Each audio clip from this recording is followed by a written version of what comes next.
Ayana part 25. ഓ, മോൾക്ക് ശരിക്കും എന്താ പ്രശ്നം? അവൾക്കുള്ള ചിലവും ഇനി മോള് നോക്കണ്ടേ? നീ എങ്ങനെയെങ്കിലും ഒന്ന് നോക്കി. അവസാനം അവളുടെ കാര്യം കഴിഞ്ഞാൽ അവൾ പൊടിയും തട്ടിപ്പോകും. പിന്നെ അതുമല്ല, അവർ എങ്ങോട്ടാ പോകുക എന്ന് ചോദിച്ചില്ലേ? അപ്പോ ഇതുവരെ എവിടെയായിരുന്നു? അവിടേക്ക് തന്നെ.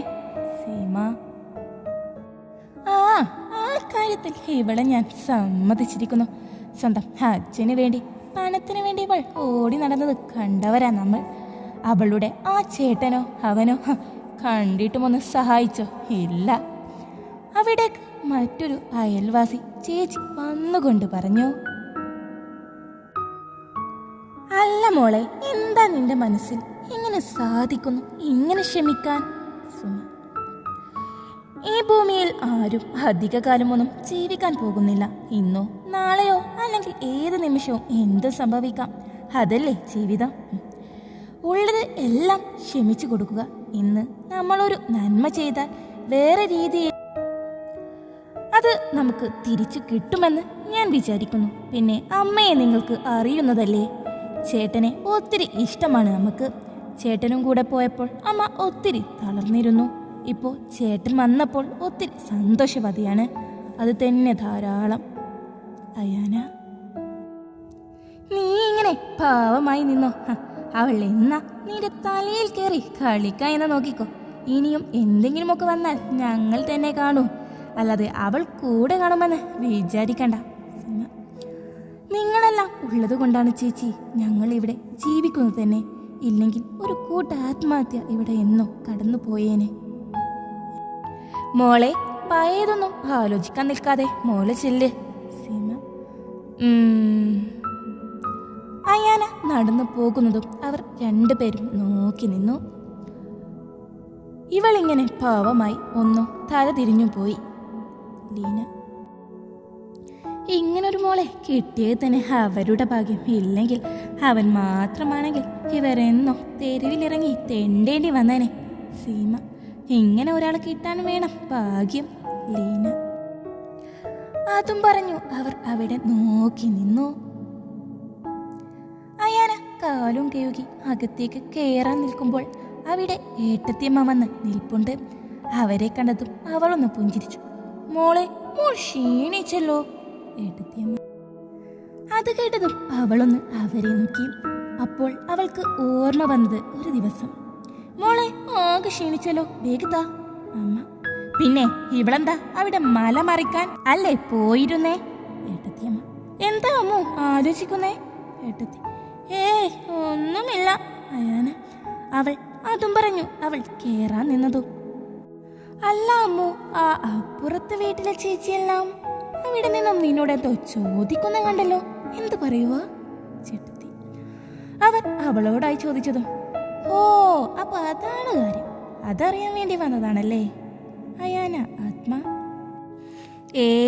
അവർ ഏട്ടത്തിയെ കുറിച്ച് പറയുമായിരുന്നു. അയാന, എന്നെ കുറിച്ചോ? എന്താ പറയുന്നേ? ഏട്ടത്തി, അത് നിന്റെ നാത്തൂനിപ്പോ ആളാകെ മാറിയല്ലോ. ഇവിടത്തെ പണിയെല്ലാം ഓടി നടന്നു ചെയ്യുന്നത് കണ്ടല്ലോ. അവൾ ആകെ ആളു മാറിയല്ലോ. അവളുടെ ഭാഗ്യമാണ് എന്നൊക്കെ പറഞ്ഞു. അത് കേട്ടതും അവൾ ഞെട്ടിക്കൊണ്ട്, കാര്യത്തിലാണോ? ചേട്ടത്തി, അവർ വലിയ സന്തോഷത്തിൽ ചോദിച്ചു. അതേനെ, ചേച്ചിയോടിപ്പോ വലിയ മതിപ്പാ എല്ലാവർക്കും. ഇനി ഞാൻ ചേച്ചിയെ സഹായിച്ചില്ല എന്നാവും എല്ലാവരും പറയുക.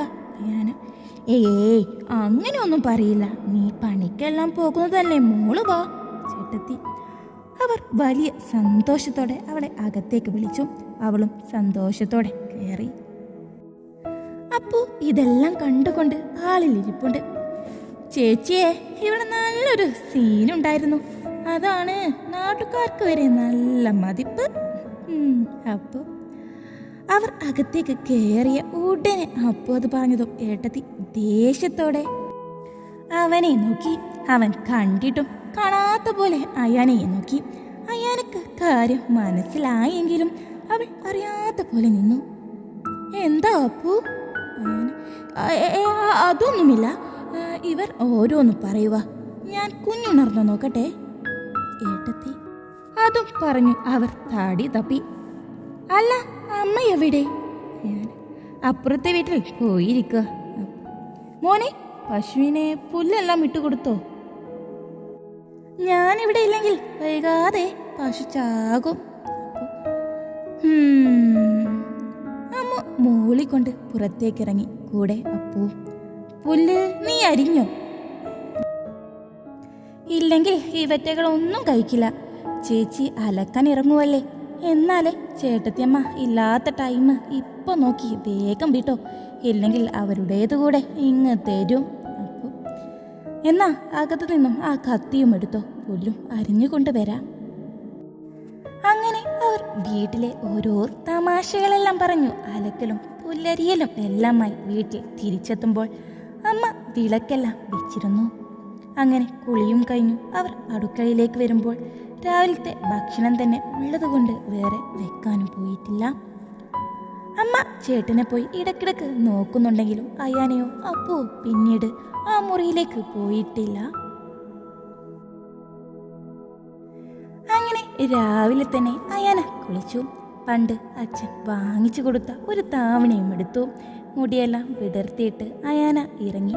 കൂടെ അപ്പവുമുണ്ട്. അമ്മേ, ഞങ്ങൾ അമ്പലത്തിൽ പോയിട്ട് വരാം. ആ മക്കളെ. അമ്മ അവർ പോകുന്നതും നോക്കി. അവർ അവിടെ നിന്നും ഓരോന്ന് സംസാരിച്ചു അമ്പലത്തിലെത്തിയിരുന്നു. രണ്ടുപേരും പോയി ഒന്ന് മനസ്സറിഞ്ഞു തൊയ്തു. പ്രസാദവും വാങ്ങി രണ്ടുപേരും കുറിയും തൊട്ട് അവിടെ നിന്നും ഇറങ്ങി നടക്കുമ്പോൾ, ചേച്ചിയെ, ഇവിടെ ചേച്ചിയെ തന്നെ ശ്രദ്ധിച്ചുകൊണ്ട് ഒരാളുണ്ട്. എന്നെയോ? അയാന. അതേ ചേച്ചി. ഒരുത്തൻ ചേച്ചിയുടെ തൊട്ടപ്പുറത്ത് വന്ന് പ്രാർത്ഥിച്ചു. ശേഷം ചേച്ചി പോകുന്നതും നോക്കി നിന്ന ശേഷം അവിടെ നിന്നും ഇറങ്ങിപ്പോയേ. ഓ, നിനക്ക് തോന്നിയതാവും ചേച്ചി. ഏയ് അല്ല ചേച്ചി, സത്യമായിട്ടുള്ളതാ. ഞാൻ കണ്ടതാണ് ചേച്ചിയെ തന്നെ നോക്കി നിൽക്കുന്നത്. അതൊക്കെ അവിടെ നിൽക്കട്ടെ. അടുത്ത ആഴ്ച ക്ലാസ് തുടങ്ങും. അപ്പോൾ നീ ഈ ആഴ്ച ആയിട്ട് ഹോസ്റ്റലിലേക്ക് പോകേണ്ടി വരും. എന്തായി കാര്യങ്ങളൊക്കെ? നിങ്ങളെയെല്ലാം ഇവിടെ ഇട്ട് അങ്ങോട്ട് പോകുന്ന ഒരു സങ്കടം മാത്രമേ ഉള്ളൂ എനിക്ക്. അപ്പോൾ ഇവിടെ എങ്ങനെ ഇരുന്ന ഈ 4 ചുമരും പ്രശ്നവും നിനക്ക് കാണാനും അറിയാനും പറ്റുകയുള്ളൂ. ഈ ലോകത്തെക്കുറിച്ചും പല കാര്യങ്ങളെക്കുറിച്ചും അറിയണമെങ്കിൽ ഇങ്ങനെ ഒരു യാത്ര വേണം. അവിടെ പോയി പുതിയ ഭാഷയും പുതിയ ഒരുപാട് സംസ്കാരമെല്ലാം നീ പഠിക്കും.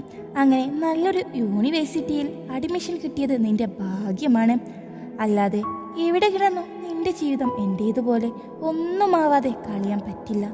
നീ ഒരു നല്ല നിലയിൽ എത്തുക എന്നത് എൻ്റെ വലിയ ആഗ്രഹമാണ് അയാന.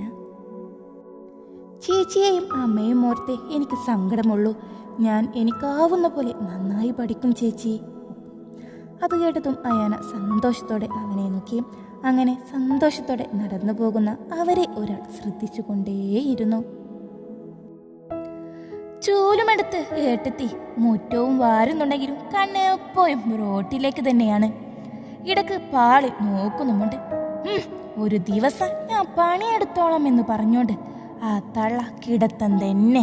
ഹോ, മോളെ സഹായിച്ചതിൽ സന്തോഷവതിയായിരിക്കും ആ തള്ള.